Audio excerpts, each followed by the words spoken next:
Adam alaihi salam.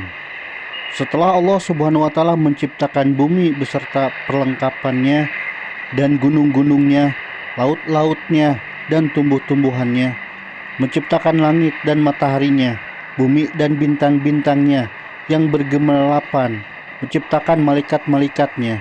Malaikat ialah sejenis makhluk halus yang diciptakan untuk beribadah dan menjadi pelantara antara Zat yang Maha Kuasa dengan hamba-hamba, terutama para rasul dan nabinya. Tibalah kehendak Allah Subhanahu wa taala untuk menciptakan sejenis makhluk lain yang akan menghuni dan mengisi bumi, memeliharanya, menikmati tumbuh-tumbuhan, mengelola kekayaan, dan berkembang biak turun-temurun, waris-mewarisi sepanjang masa yang telah ditakdirkan baginya. Kekhawatiran para malaikat.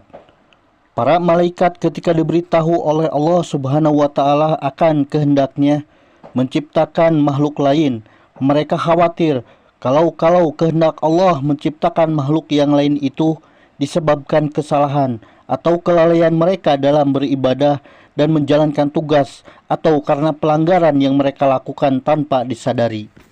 Berkata kepada Allah Subhanahu wa taala, "Wahai Tuhan kami, buat apa Tuhan menciptakan makhluk lain selain kami, padahal kami selalu bertasbih, bertahmid, melakukan ibadah dan mengagungkan namamu tanpa henti-hentinya. Sedangkan makhluk yang Tuhan akan ciptakan dan turunkan ke bumi itu niscaya akan bertengkar satu dengan yang lain, akan saling bunuh-membunuh, berebut menguasai kekayaan alam yang terlihat di atasnya dan yang terpendam di dalamnya. Hingga akan terjadilah kerusakan dan kehancuran di atas bumi yang Tuhan ciptakan itu." Allah Subhanahu wa taala berfirman, untuk menghilangkan kekhawatiran para malaikat itu, "Aku mengetahui apa yang kamu tidak ketahui, dan aku sendirilah yang mengetahui hikmat penguasa Bani Adam atas bumiku. Bila aku telah menciptakannya dan meniupkan ruh kepadanya, bersujudlah kamu di hadapan malaikat itu sebagai penghormatan dan bukan sebagai sujud ibadah. Karena Allah Subhanahu wa taala melarang hambanya beribadah kepada sesama makhluknya. Kemudian diciptakanlah Adam oleh Allah Subhanahu wa taala dari segumpal tanah liat, kering dan lumpur, hitam yang berbentuk. Setelah disempurnakan bentuknya, ditiupkanlah roh ciptaan Tuhan ke dalamnya, dan berdirilah ia tegak menjadi manusia yang sempurna." Iblis membangkang enggan mematuhi perintah Allah Subhanahu wa taala seperti para malaikat yang lain yang segera bersujud di hadapan Adam sebagai penghormatan bagi makhluk Allah yang akan diberikan amanat menguasai bumi dengan segala apa yang hidup dan tumbuh di atasnya serta yang terpendam di dalamnya. Iblis merasa lebih mulia, lebih utama, lebih agung dari Adam karena ia diciptakan dari unsur api, sedangkan Adam dari tanah dan lumpur. Kebanggaannya dengan asal-usul menjadikan iblis sombong dan merasa rendah untuk bersujud menghadap Adam seperti para malaikat yang lain walau diperintah oleh Allah Subhanahu wa taala. Bertanya kepada iblis, "Apakah yang mencegahmu sehingga tidak mau sujud menghormati sesuatu yang telah aku ciptakan dengan tanganku?"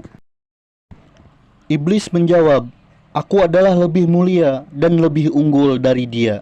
Engkau ciptakan aku dari api, dan dia engkau ciptakan dari lumpur." Karena kesombongan, kecongkakan, dan pembangkangan yang tidak mau melakukan sujud yang diperintahkannya, maka Allah menghukum iblis dengan mengusir dari surga dan mengeluarkannya dari barisan malaikat, dengan disertai kutukan dan laknat yang akan mereka melekat pada dirinya hingga hari kiamat. Di samping itu, ia dinyatakan sebagai penghuni neraka. Iblis dengan sombongnya menerima dengan baik hukuman Tuhan itu, dan ia hanya memohon agar kepadanya diberi kesempatan untuk hidup kekal hingga hari kebangkitan kembali di hari kiamat. Allah mengabulkan permohonannya dan ditangguhkanlah ia sampai hari kebangkitan. Tidak bersyukur dan berterima kasih atas pembelian jaminan itu. Bahkan sebaliknya, iblis mengancam akan menyesatkan Adam sebagai sebab terusirnya dari surga dan dikeluarkannya dari barisan malaikat. juga akan mendatangi anak cucu Adam dan keturunannya dari segala sudut untuk menunjuk mereka meninggalkan jalan yang lurus dan bersamanya menempuh jalan yang sesat. Na'udzubillah. Mengajak mereka melakukan maksiat dan hal-hal yang terlarang, mengajak mereka supaya melalaikan perintah agama dan mempengaruhi mereka agar tidak bersyukur dan beramal soleh.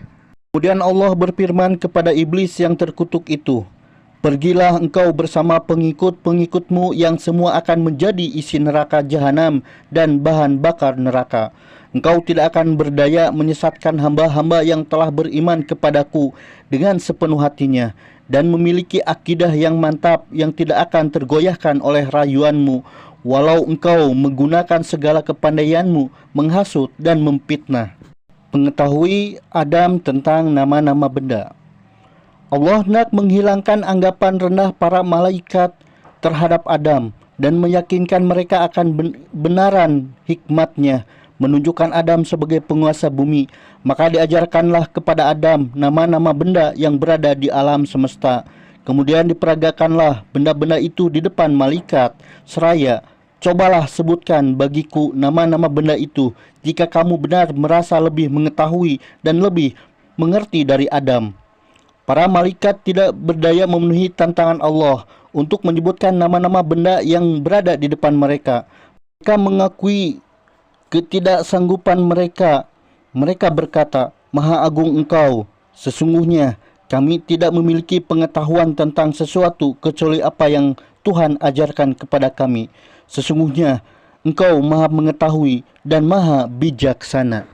Adam lalu diperintahkan oleh Allah untuk memberitahukan nama-nama itu kepada malaikat, dan setelah diberitahukan oleh Adam, Allah berfirman kepada mereka, "Bukankah aku telah katakan kepadamu bahwa aku mengetahui rahasia langit dan bumi dan mengetahui apa yang kamu lahirkan dan apa yang kamu sembunyikan?" Adam menghuni surga. Adam diberi tempat oleh Allah di surga dan baginya diciptakanlah Hawa untuk mendampinginya dan menjadi teman hidupnya untuk menghilangkan rasa kesepiannya dan melengkapi keperluan fitrahnya untuk mengembangkan keturunan. Menurut pendapat para ulama, Hawa diciptakan oleh Allah dari salah satu tulang rusuk Adam yang di sebelah kirinya di waktu ia masih tidur, sehingga ketika ia terjaga, ia melihat Hawa sudah berada di sampingnya. Ia ditanya oleh malaikat, "Wahai Adam, apa dan siapakah makhluk yang berada di sampingmu itu?"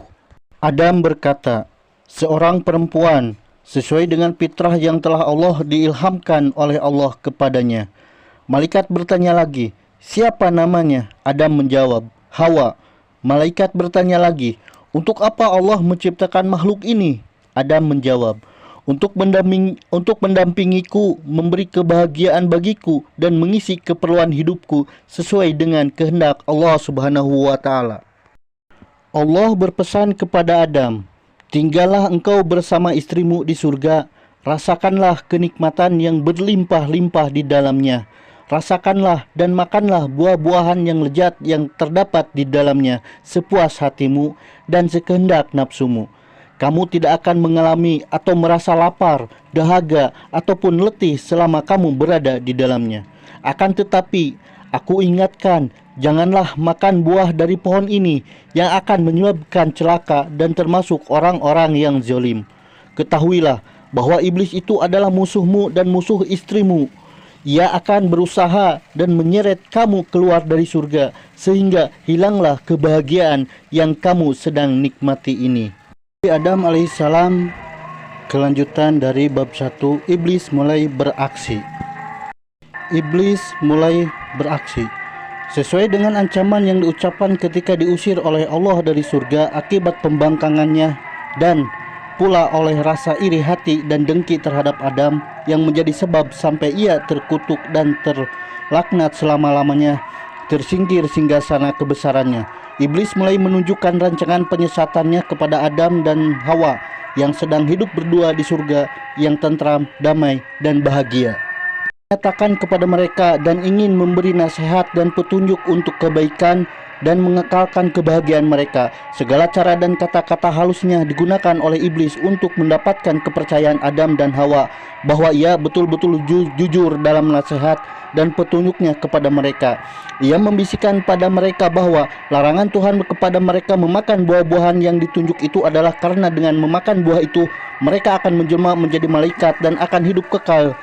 Ulangilah bujukannya dengan menunjukkan akan harumnya bau pohon yang dilarang itu, indah bentuk buahnya dan lezat rasanya, sehingga pada akhirnya termakanlah bujukan yang halus itu oleh Adam dan Hawa yang menyebabkan dilanggarnya larangan Tuhan.